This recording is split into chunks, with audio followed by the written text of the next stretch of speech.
Hello दोस्तों, welcome back to another video. मेरा नाम है राहुल और मेरे इस चैनल पर आपका हार्दिक स्वागत है। आज हम बात करेंगे वीएल इंफ्रा प्रोजेक्ट लिमिटेड के बारे में। इस कंपनी का मार्केट में आईपीओ आ चुका है, तो इस कंपनी के बारे में सब कुछ जानेंगे, तो इस वीडियो को अंत तक जरूर देखिए ताकि आपको सारी बातें समझ में आ पाए। चलते हैं अपनी कंप्यूटर स्क्रीन पर और जानते हैं इस कंपनी का जीएमपी क्या है, कंपनी की डिटेल्स क्या है, कंपनी के फाइनेंशियल एंड फंडामेंटल्स क्या है, कंपनी का आईपी डिटेल क्या है, इस आईपीओ में पैसा लगाना चाहिए नहीं लगाना चाहिए, और अभी का सब्सक्रिप्शन स्टेटस क्या है। तो बेसिकली मैं आपको बता दूं, ये जो कंपनी है 2014 में इनकॉर्पोरेट हुई है और वाटर इंफ्रास्ट्रक्चर और वाटर इरिगेशन के फील्ड में काम करती है और गवर्नमेंट प्रोजेक्ट्स उठाती है।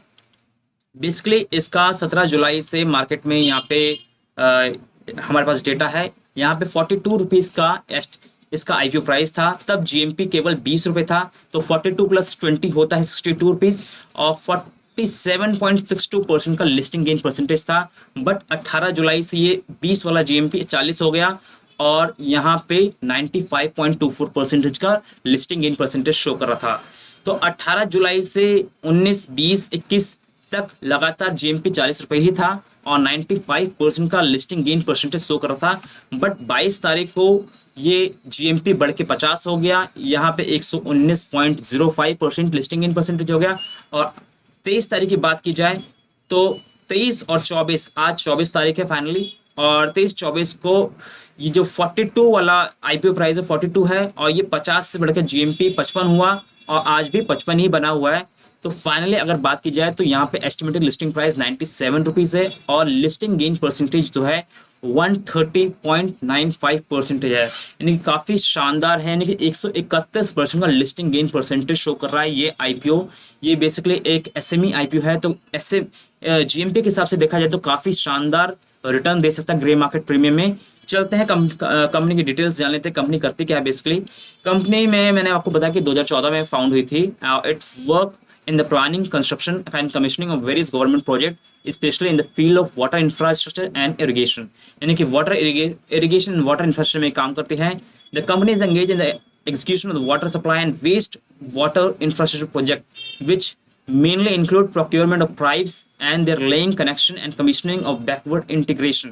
यानी सीधी बात है, वेस्ट वाटर को मैनेज करती है, इंफ्रास्ट्रक्चर बनाती है और बहुत से कमीशनिंग करती है, बैकवर्ड इंटीग्रेशन करती है, और जितने भी सिविल इंजीनियरिंग का काम होता है ये सारा काम करती है। तो ये बेसिकली मेनली इनका काम है कंपनी का। The company is a class A approved contractor by the government and Gujarat, hold a civil and electrical contractor license from the Karnataka State Public Work Department, is registered with the government of Telangana, is a special class and it's approved by the contractor of government of Madhya Pradesh. यानी कि बहुत सी states government के द्वारा इनको licence approved है, वहाँ पे specialised contractor हैं, वहाँ पे काम कर सकते हैं। अभी 31 मार्च 2024 तक गवर्नमेंट इस कंपनी के पास केवल 30 एम्प्लॉयज़ थे, तो 30 एम्प्लॉयज़ थे। तो इस कंपनी का हमने बेसिकली जान लिया कि कंपनी जो काम करती है water management, water infrastructure, irrigation में काम करती है और कंपनी के पास बहुत से गवर्नमेंट के प्रोजेक्ट्स भी हैं और बहुत से स्टेट गवर्नमेंट के साथ इनका टाई अप भी है। कंपनी के फाइनेंशियल क्या है, फंडामेंटल्स क्या है, ये जानना बहुत ज़रूरी है। कंपनी का जो रेवेन्यू है वो 149.272% से इंक्रीज हो रही है और प्रॉफिट ऑफ टैक्स 175.76% से इंक्रीज हो रहा है बिटवीन द फाइनेंशियल है 23 और 24। यानी कि 23 और 24 के मध्य में जो रेवेन्यूज़ हैं वो 150% के आसपास इंक्रीज हुई है और प्रॉफिट ऑफ टैक्स इंक्रीज हुआ है 175.76%, यानी कि शानदार परफॉर्मेंस है।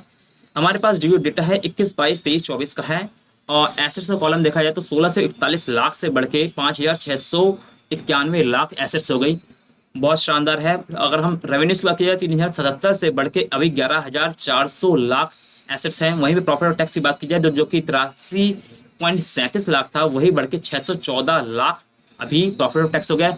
नेटवर्थ की बात की जाए कंपनी के तो 620 लाख थी, अभी 1636 लाख है।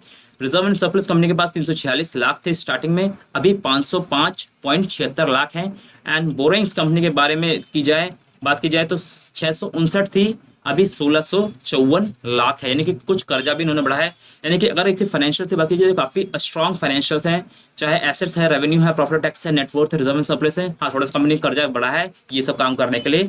कुछ केपीआई हम जान लेते हैं। 65.99 करोड़ इसका मार्केट कैप है। कंपनी का ROE है 46.20, amazing. Return capital employed is 39.09%, outstanding. Return net worth is 37.53%, ऊपर बहुत शानदार है। Profit book value is 2.9 and profit tax margin 5.39%।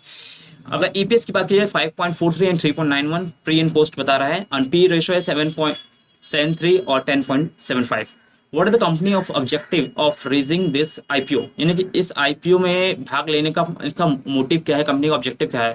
To meet the working capital requirement, company को अपने वर्किंग कैपिटल के लिए पैसा चाहिए, सीधी सी बात, और जनरल कॉर्पोरेट पर्पस, यही दो बात है जिसकी वजह से पैसा इकट्ठा करना चाहती है कंपनी फ्रेश इशू से या ऑफर फॉर सेल से।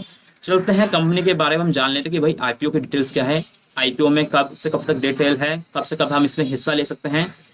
तो बेसिकली ये जो आईपीओ है, it is a book build issue of 18.52 crore, यानी कि 18.52 करोड़ का ये मतलब आईपीओ है, और इसमें एंटायरली फ्रेश इशू है। 44.1 लाख शेयर्स फ्रेश इशू के तौर पे दिए जाएंगे। आईपीओ के जो डेट्स हैं जुलाई 23 से जुलाई 25 के बीच में है, यानी कि 23, 24, 25 3 दिन के का ही आपको टाइम मिल रहा है जिसके अंदर आपको इसमें अप्लाई करना है।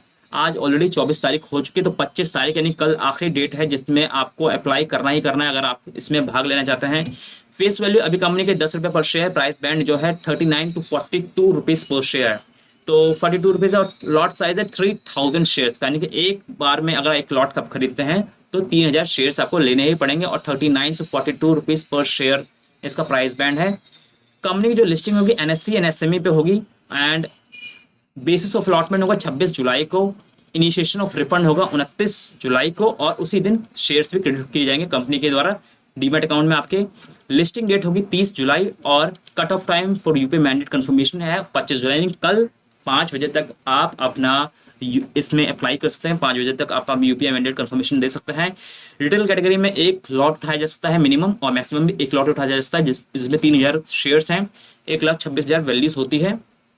एचएनआई कैटेगरी में मिनिमम जो है 2 लॉट उठा सकते हैं जिसको 6000 शेयर्स होते हैं, यानी कि 2,52,000 का इन्वेस्टमेंट किया जा सकता है।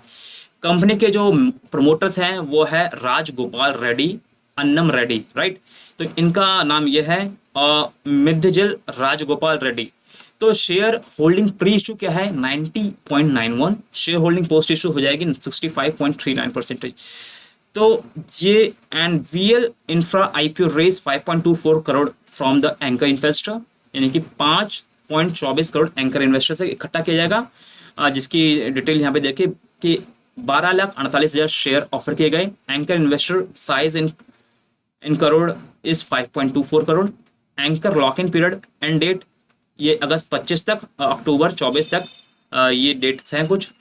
तो कंपनी के हमने आईपीओ की डिटेल्स को जाने कि भाई यहाँ पे जो अगर आपको हिस्सा लेना है तो 23 से 25 के बीच में ले सकते हैं, 25 का लास्ट डेट है। और जिस हिसाब से अगर हम इस पर निष्कर्ष निकालें कि इसमें हमें अप्लाई करना चाहिए नहीं करना चाहिए, तो डेफिनेटली इसमें आपको अप्लाई करना चाहिए, क्योंकि इसका जीएमपी एकदम आउटस्टैंडिंग है, 130.91%, 100% से ऊपर है। फाइनेंशियल्स के काफ़ी शानदार हैं। अगर हम बात करें रेवेन्यूज़ की, एसेट्स की, प्रॉफिट टैक्स की, नेटवर्थ की, रिजर्व सरप्लस की, बोरोइंग्स इसमें बढ़ाई इसलिए है क्योंकि ये सब करना था। केपीएस इंडिकेटर भी काफ़ी शानदार हैं। तो और कंपनी का ऑब्जेक्टिव भी क्लियर कट है कि वर्किंग कैपिटल रिक्वायरमेंट के लिए पैसा चाहिए। तो हर एक पैरामीटर काफ़ी शानदार है, तो उस हिसाब से तो हमें इसमें अप्लाई जरूर करना चाहिए आईपीओ में। बट ये एक वीडियो केवल एजुकेशन पर्पस के लिए, कोई भी बाय एंड सेल की रिकमेंडेशन नहीं है। जो भी आप बाय एंड सेल करें अपने रिसर्च के अकॉर्डिंग करें या फाइनेंशियल एडवाइजर से कॉन्टैक्ट जरूर करें। चलते हैं अपने सब्सक्रिप्शन स्टेटस के बारे में, क्योंकि सब्सक्रिप्शन स्टेटस हमें जानना बहुत जरूरी है कि अभी फिलहाल में क्या चल रहा है। तो ये देखिए रिटेल कैटेगरी में 238.21 टाइम्स का सब्सक्रिप्शन है, समझ रहे हैं आप। 238, 14,61,000 का शेयर ऑफर किया था, और यहाँ पे कंपनी के पास कितने शेयर की बिडिंग आई रिटेल कैटेगरी में 34,80,27,000, 1,04,461.71 करोड़ का अमाउंट बनता है।